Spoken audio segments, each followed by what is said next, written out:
শীতের সন্ধ্যা মানেই হচ্ছে চিতই পিঠা, সাজের পিঠা। একই জিনিস, কেউ কেউ দুই নাম বলে ডাকে, যে যেটায় স্বাচ্ছন্দ্য বোধ করে। তো এটা মানে যতটাই ঠান্ডা বেড়ে যায় আর এই গরম গরম ধোয়া ওঠা পিঠা খেতে ততটাই মজা লাগে।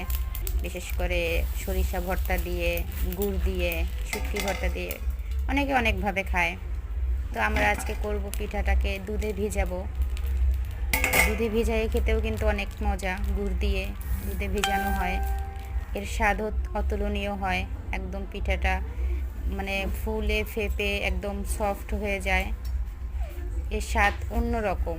এই এই খাবারটা যতটাই মানে রাতে করে রাখলে তারপর আপনার বাসি হলে তখন খেতে খুবই মজা লাগে।